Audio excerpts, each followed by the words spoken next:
Students, आज के video में हम आर्गुमेंट राइटिंग के बारे में पढ़ेंगे कि कैसे आर्गुमेंट लिखना चाहिए हमें।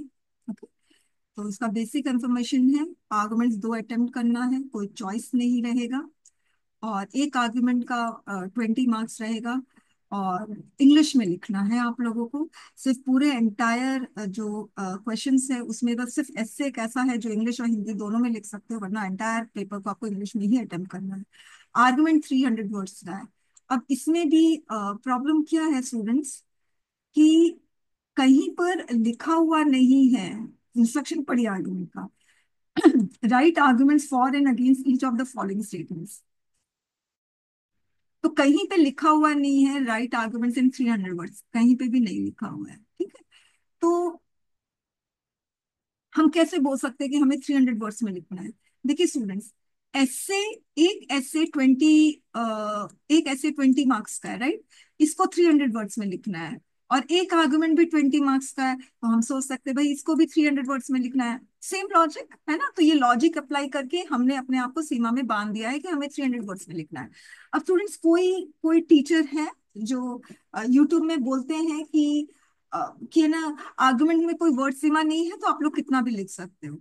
स्टूडेंट्स देखिए, कितना भी लिख सकते हो मगर आपको एक अपने आप को डीलिमिट तो करना ही पड़ेगा। आप अगर एक सीमा नहीं रखोगे तो फिर आप कैसे डिसाइड करोगे यहाँ पे मैं खत्म करूं। नहीं डिसाइड कर सकते हो, तो आपको अपने आप को सीमा में बांधना जरूरी है। कितना भी लिख सकते हो। तो क्या 100 वर्ड्स में खत्म करते हैं? तो क्या 500 वर्ड्स में? नहीं। सीमा में बांधो अपने आप को, 300 वर्ड्स। इससे क्या होगा, आपका जो एग्जाम में आपको पता रहेगा कि हाँ, अगर आप सीमा में बांधते हो आपको पता रहेगा आर्गुमेंट मेरा इतना में खत्म होता है, इतने मिनट्स में खत्म होता है। ओके।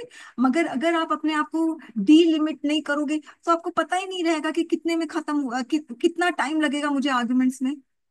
ओके। तो ऐसा काम मत करना। ठीक है, मैं मानती हूँ नहीं है इंस्ट्रक्शन, मगर कभी इंस्ट्रक्शन दे भी सकता है। अभी तक तो नहीं दिया मगर दे भी सकता है। आप लोग इंस्ट्रक्शन जरूर से पढ़ना। आप आर्गुमेंट 300 वर्ड्स में ही लिखोगे। ओके। अब हम प्रीवियस ईयर आर्गुमेंट क्वेश्चन का जो ट्रेंड है वो हम देखते हैं। देखिए स्टूडेंट्स, यूजुअली आर्गुमेंट जो है ना, करंट बेस्ड होता है। यूजुअली कैसे पता चल रहा है, जैसे 2018 में क्वेश्चन आया था, privacy is an elitist idea. तो वो इसलिए आया था क्योंकि सुप्रीम कोर्ट ने right to privacy as a fundamental right declare कर दिया था, इसी की वजह से क्वेश्चन आया था। फिर एक और आर्गुमेंट क्वेश्चन आया था नोट बैन का। ठीक है, जो करंट नहीं था, मगर ब्लैक मनी जो था वो बर्निंग इशू था, इसी की वजह से क्वेश्चन आया था। ठीक है। फिर उसके बाद 2014 में pre poll alliances are better than post poll, वो तो 2014 का लोकसभा इलेक्शन हुआ था, उसी की वजह से क्वेश्चन पूछ लिया। फिर उसके बाद आर्गुमेंट क्वेश्चन 2020 में आया था। 2020 में पेंडेमिक आउटब्रेक किया था, तो ये वाला क्वेश्चन आ गया था। इसमें स्टूडेंट्स मुझे कहते हैं कि मैम सॉलिट्यूड का मतलब ही नहीं समझ में आया था। ठीक है। तो ऐसा हो सकता है स्टूडेंट्स कि कभी हम लोगों को ऐसा भारी भरकम सा वर्ड दिख जाए। ओके। तो फिर तो प्रॉब्लमेटिक है। एनीवेज, फिर उसके बाद 2021 में फार्मर्स प्रोटेस्ट आया था। तो ये वाला जो क्वेश्चन आया था वो इसलिए आया था कि हमारे प्रधानमंत्री ने अपने स्पीच में कहा था कि जो फार्मर का प्रोटेस्ट है ना, फार्म लॉस के अगेंस्ट, वो पॉलिटिकली मोटिवेटेड। ओके।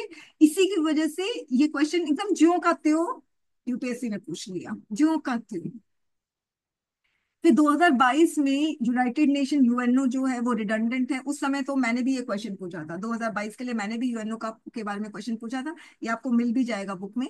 तो ये क्यों था, क्योंकि यूएन फेलियर था रशिया यूक्रेन वॉर के लिए। फिर उसके बाद 2023 में क्वेश्चन आया था, capital punishment is a deterrent for heinous crime.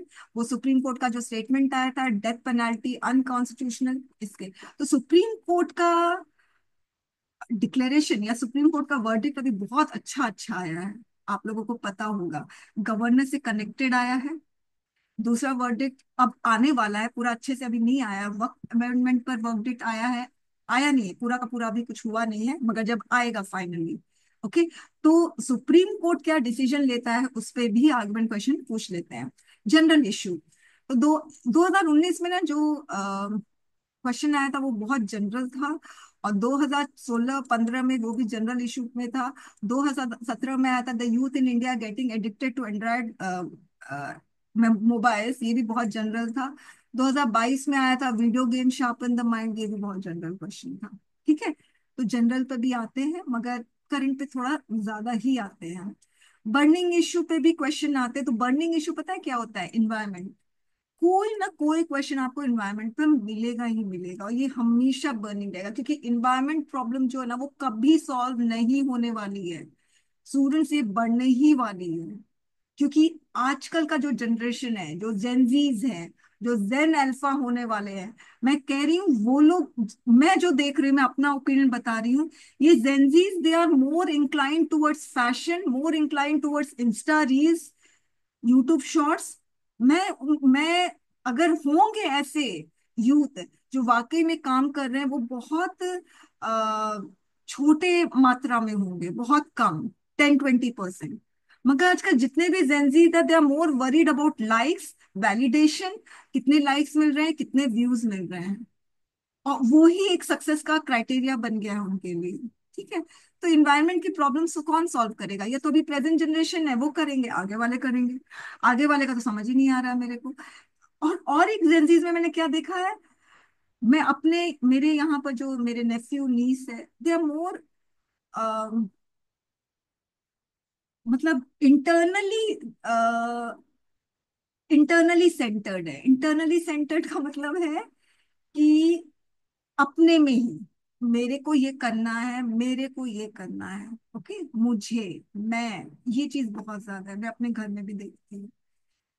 ठीक है, उनको वो अवेयरनेस अभी तक तो नहीं आई है। और जब मैं भी थी इस एज में तो मुझे भी नहीं थी अवेयरनेस। क्यों? क्योंकि हम लोगों को ये अवेयरनेस दी नहीं जाती थी। मगर अब तो सोशल मीडिया है। मगर आपको यूट्यूब में ऐसे भी यंगस्टर्स मिलेंगे, मैंने एक देखा था, वो किस तरह से जो घर का पानी को रीयूज करना, हमने बर्तन धोया, पानी निकला, उस पानी को कैसे रीयूज करना, वो बताती है। वो मुश्किल से 24-25 साल की होगी। जो प्लास्टिक्स है, जो पॉलिथिन है, उसको कैसे रीयूज करना, वो सारा बताती है। तो ऐसे हैं, ऐसे भी आपको मिलेंगे जो जेंजीज। मगर कुछ ऐसे और बहुत, मगर उस तरह के मिलेंगे कि रील्स, लाइक्स, ये सब चीज भी। एनीवेज, तो ये इन्वायरमेंट, एजुकेशन, विमेन, ये सारा आपको है ना, ये बर्निंग टॉपिक्स है। ठीक है, और ये यूपीएससी का बहुत फेवरेट है। तो आर्गुमेंट क्वेश्चन 2016-2023 में एजुकेशन और विमेन पे आया था। 2021 में elections in state should be held simultaneously based on burning issue. देखिए, जो election in state should be held simultaneously, one nation one election वाला जो थ्योरी है ना, ये कोई नया नहीं है। ये 1980 या 90, मुझे ध्यान नहीं आ रहा है, तब से ये बीजेपी हमेशा ये चीज, ये पॉइंट रेस किया है हमेशा से, कि वन इलेक्शन होना चाहिए, वन नेशन वन इलेक्शन होना चाहिए। तो ये बहुत, आपको अगर लग रहा है ये बहुत नया है, तो ये नया नहीं है। वैसे यूनिफॉर्म सिविल कोड ये नया नहीं है। स्टूडेंट्स, ऐसा मत सोचना कि बीजेपी पावर में आने के बाद ये यूसीसी के बारे में बोल रहा है। नहीं, जब ये पावर में नहीं था तब भी ये यूसीसी का ये चीज रेस किया गया था कि यूनिफॉर्म सिविल कोड होना चाहिए, पर्सनल लॉज सेम होनी चाहिए। ठीक है, तो ये भी नया नहीं है। और अगर आप लोग देखोगे, 2014 या 13 में यूनिफॉर्म सिविल कोड पे ऑलरेडी क्वेश्चन आया हुआ है। 13-14 या पहले का आप देखना, तो ऐसे क्वेश्चन आया हुआ है। और अभी भी पूछा यूनिफॉर्म सिविल कोड पे, पहले भी पूछा था। अच्छा, कोड बेस्ड, अच्छा, इन्वायरमेंट बेस्ड क्वेश्चन में जेनेटिकली मॉडिफाइड क्रॉप्स। तो ये 2023 में पूछा है। मैंने भी जेनेटिकली मॉडिफाइड क्रॉप्स पूछा था, मगर 2018 में, 2019 में ऐसे पूछा था। वो भी क्वेश्चन आपको मिलेगा। अब कोड बेस्ड क्वेश्चन 2017 में क्वेश्चन आया था, power flows from the barrel of gun. बाप रे, बहुत डिफिकल्ट। ठीक है, ये कोड बेस्ड क्वेश्चन एक ही आया था, तो इसका जो पॉसिबिलिटी आने का वो थोड़ा कम ही लगता है। अब हिंदू एडिटोरियल पेज, स्टूडेंट्स, बहुत इंपॉर्टेंट है। हिंदू पढ़ना बहुत इंपॉर्टेंट है पेपर 2 के लिए। सिर्फ एडिटोरियल पढ़ना, मैं रोज एडिटोरियल पढ़ती हूँ। और मैं सिर्फ हिंदू का नहीं पढ़ती हूँ, जितने भी आते हैं, चाहे वो टाइम्स ऑफ इंडिया हो, हिंदुस्तान टाइम्स हो, मैं सारे एडिटोरियल पढ़ना पड़ता है। ठीक है, क्वेश्चन सेट करने के लिए।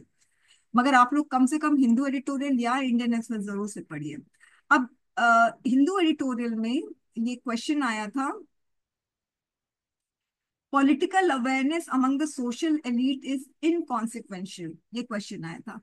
इसका मतलब है जो सोशल एलीट्स है, यानी जो सेलिब्रिटी जो क्लास है, वो लोगों को अगर वो लोग पॉलिटिकल अवेयरनेस अगर उन लोगों में नहीं है ना, तो कोई प्रॉब्लम नहीं है, बहुत इनसिग्निफिकेंट है, जरूरी नहीं है कि वो लोग पॉलिटिकली अवेयर हो।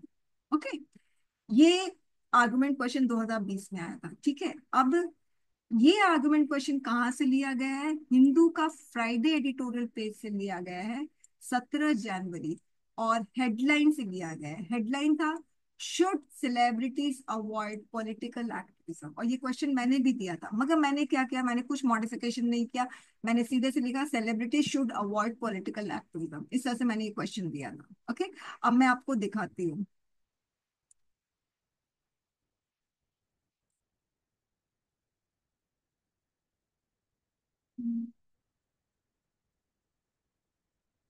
आपको ये गूगल दिख रहा है? देखिए, the Hindu, 17 January 2020, should celebrities avoid political act. ये क्वेश्चन मैंने भी दिया, मगर इसको बस मैंने मॉडिफाई नहीं किया, मगर यूपीएससी वालों ने इसको मॉडिफाई करके दिया है। ओके, तो प्लीज आप लोग हिंदू एडिटोरियल को मत भूलिए, हिंदू एडिटोरियल बहुत इंपॉर्टेंट है। इनफैक्ट यूपीएससी ने तो डेक्कन हेराल्ड से भी क्वेश्चन पूछा है, डेक्कन हेराल्ड से भी लिया है, तो कौन कौन सा न्यूज़पेपर पढ़ोगे? ठीक है, तो नहीं पढ़ सकते ना इतना ज्यादा, तो बेटर है कि कम से कम एक तो पढ़े। ओके,